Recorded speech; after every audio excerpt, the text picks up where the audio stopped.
Olá, sejam todos muito bem-vindos ao canal 20 Minutos com André Luiz. E hoje refletiremos no capítulo 17 da obra Ação e Reação, que tem como título Dívida Expirante, psicografia do médium Francisco Cândido Xavier, ditada pelo espírito André Luiz,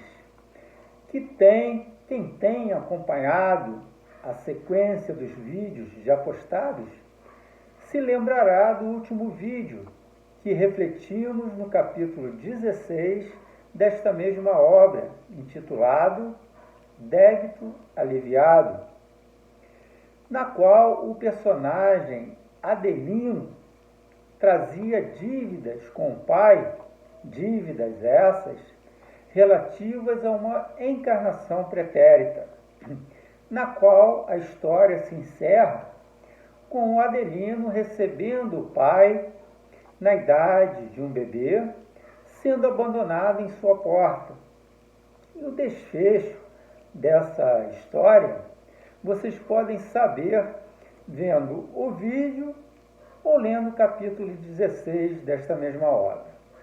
E hoje estudaremos o capítulo 17, em que André Luiz e Hilário Silva são conduzidos pelo instrutor Silas a um hospital no pavilhão de indigentes. E atravessando longa fila de leitos pobres em que enfermos jaziam, padecentes, ao pé de alguns desencarnados em trabalho assistencial, os três param junto a um doente esquelético e angustiado, como relato do próprio André Luiz. E esta pessoa, de nome Léo, estava lá internado com um grave quadro de tuberculose pulmonar, arrastando ao pelourinho da morte, mas mostrando um olhar calmo e lúcido, em que revelava perfeita conformação aos padecimentos que o conduziam ao termo da experiência. E Léo foi alguém que enfrentou uma vida muito dura na sua encarnação e acabou sendo ali internado como indigente. Agora, imaginemos, naquela época, na década de 50, em uma ala de indigentes, o paciente recebia o estritamente essencial. Por se tratar de uma instituição com poucos recursos, do tipo Santa Casa ou de caridade, porque naquela época não existia SUS. E essas entidades beneficentes se mantinham com recursos próprios e principalmente de doações. Então o Léo já estava perto do seu desencarne e Silas pediu a André e Hilário que observassem o enfermo, o que foi constatado por André Luiz, que os pulmões estavam praticamente destruídos pela tuberculose.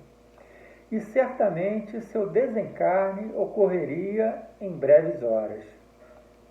E Silas, que acariciava a fronte do enfermo com a destra generosa, se dirigiu aos dois, André e a Hilário, dizendo: já que vieram para observar um processo de dívida expirante, podem algo perguntar ao companheiro, cuja memória se revela, tanto quanto possível, consciente e vigilante. Observem que fato interessante. E a pergunta é: como podem espíritos desencarnados fazerem perguntas a um encarnado? Mas, se nos reportarmos ao Livro dos Espíritos, na questão 459, onde Kardec indaga os espíritos, podem os espíritos influenciar em nossos pensamentos e atos? E a resposta é simples e direta. Muito mais do que imaginais, porque muito frequentemente são eles que vos dirigem. E Hilário, também surpreso como Silas, pedindo para que se fizesse uma pergunta ao encarnado, faz uma pergunta ao instrutor Silas. E Silas responde: não com os tipos da carne, contudo, assinala-os-á qualquer indagação em espírito, esclareceu o assistente afetuoso. Nesse item, André Luiz cria coragem, se aproxima do enfermo Léo e pergunta o seguinte: Léo, amigo, reconhece-se você no limiar da vida verdadeira? Sabe que deixará o corpo em breves horas? E vamos no livro que o Léo vai responder. O interpelado, crendo raciocinar por si mesmo, registrou minha inquirição palavra por palavra, qual se lhe fossem transmitidas ao cérebro por fios invisíveis. E como se conversasse a sós consigo, falou pensando: oh, sim, a morte. Sei que provavelmente esta noite chegarei ao justo fim. Desdobrando o nosso diálogo, acrescentei: não tem receio? Nada posso temer.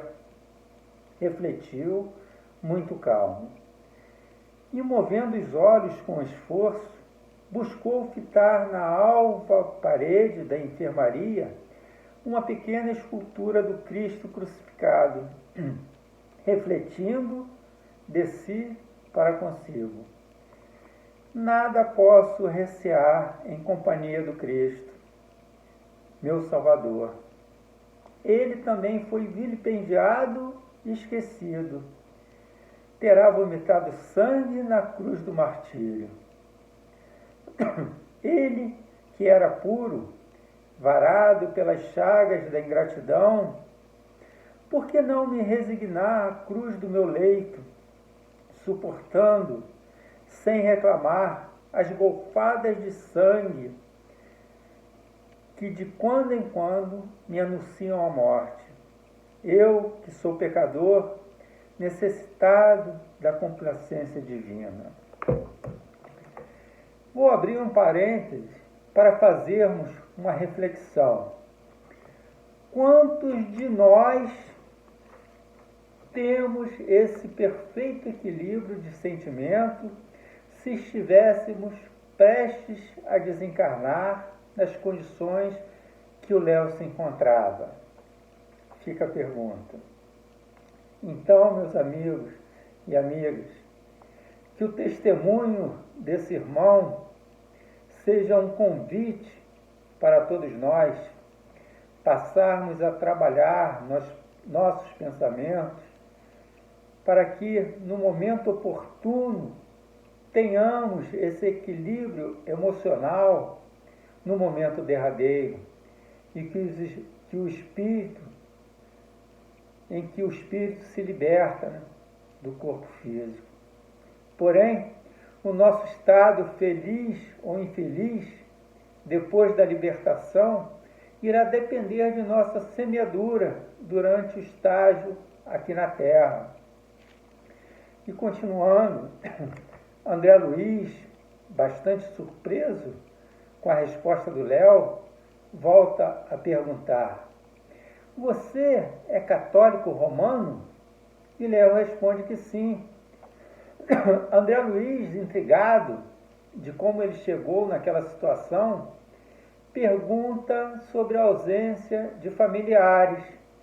E Léo, em pensamento, responde: ah, meus familiares, meus afetos. Respondeu falando mentalmente: meus pais teriam sido no mundo os meus únicos amigos. No entanto, demandaram o túmulo quando eu era simplesmente um jovem enfermo. Separado de minha mãe, vi-me entregue aos desajustes orgânicos. Logo após, meu irmão Henrique não hesitou em declarar-me incapaz. Por direito à herança, cabiam-lhe grandes bens. Contudo, prevalecendo-se do meu infortúnio, o mano obteve na justiça, com meu próprio assentimento, a documentação com que se fazia meu tutor. Bastou, porém, a consecução dessa medida para que se transformasse para mim num verdugo cruel. Apossou-se-me de todos os recursos, internou-me num hospício em que amarguei longos anos de isolamento. Sofri muito. Alimentei-me com pão recheado de fel, destinado pelo mundo aos que lhe penetram as portas como réprobos do berço, porque o desequilíbrio mental me perseguia desde a idade tenra. Quando algo melhorado, fui constrangido a deixar o manicômio. Recolhi-lhe a porta, mas expulsou-me sem compaixão. Então, André Luiz, condoído com aquele relato, perguntou-me mentalmente: e quanto ao seu irmão Henrique, que sentimento você nutre por ele? Aí Léo ficou refletindo, as lágrimas rolaram os olhos e pensou o seguinte: pobre Henrique, não deverei antes lastimá-lo? Acaso não deverá ele igualmente morrer? De que lhe terá valido a apropriação indébita, se ele também um dia alijado do corpo?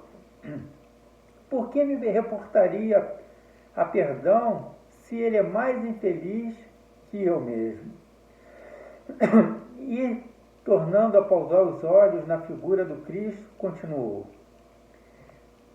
Jesus, escarnecido e espancado, esqueceu ofensas e deserções. Içado à cruz, não clamou contra os amigos que o haviam lançado à humilhação e ao sofrimento. Não teve uma palavra de censura para os truculentos algozes. Em vez de incriminá-los, pedir ao Pai Celeste amorosa proteção para todos. E Jesus foi embaixador de Deus entre os homens.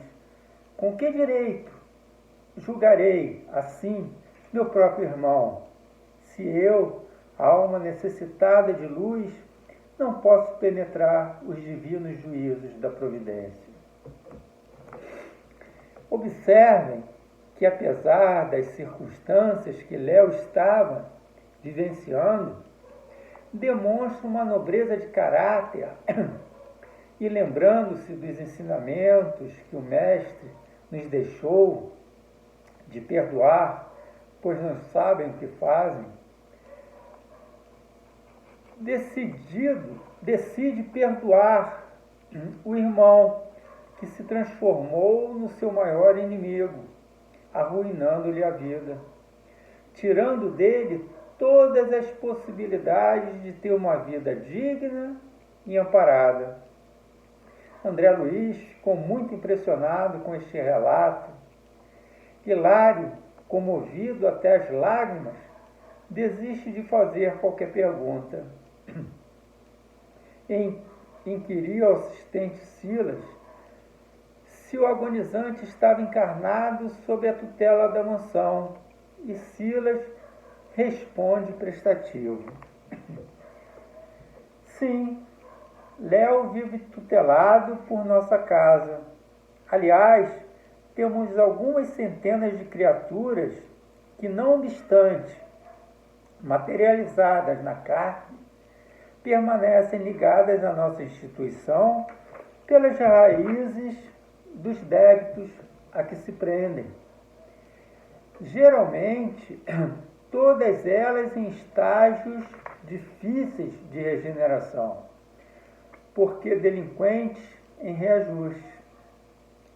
Renascem no mundo sob a guarda de nosso estabelecimento socorrista, mas, naturalmente, ainda enleados, de certo modo, aos parceiros do pretérito, com cuja influência tomam contato, consolidando as qualidades morais de que necessitam, por meio dos conflitos interiores que podemos classificar como a forja da tentação.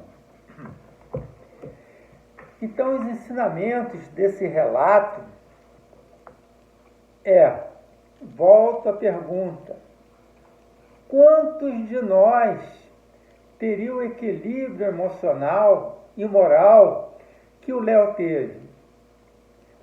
E no decorrer do capítulo, nos é mostrado o porquê do Léo estar passando por tamanha expiação, pois já diz o ditado, há muita injustiça no mundo, mas não existe nenhum injustiçado.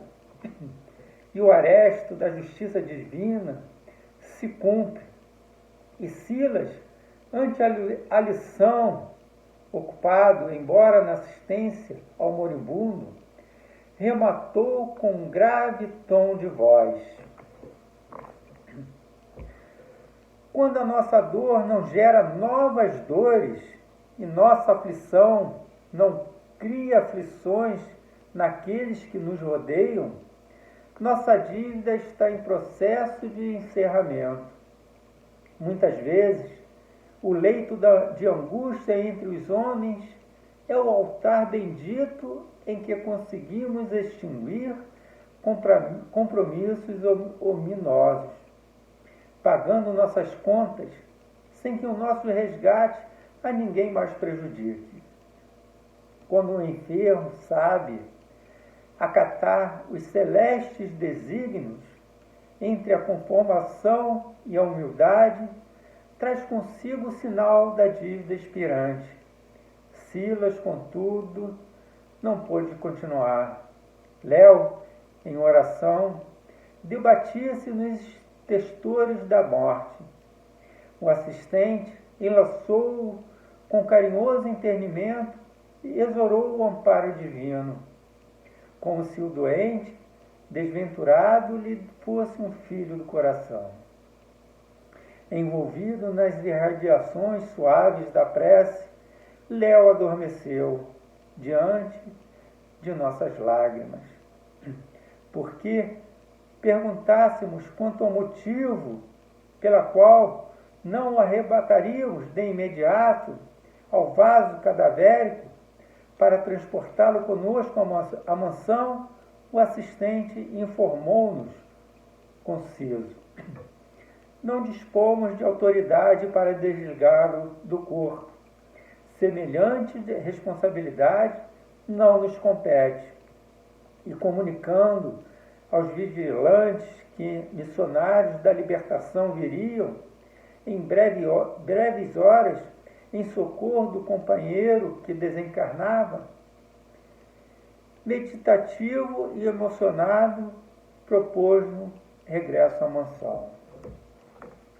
Vejam que lindo relato, que lindo esclarecimento que André Luiz nos dá com o nosso Léo, e desejo a todos, pedindo a Jesus que nos dê força para enfrentarmos cada situação que a vida nos apresenta com amor, com paciência, com perdão, com fé em Deus. Fiquem na paz e compartilhem o vídeo, se inscrevam no canal para receberem os próximos vídeos. Fiquem todos com Deus. Até a próxima.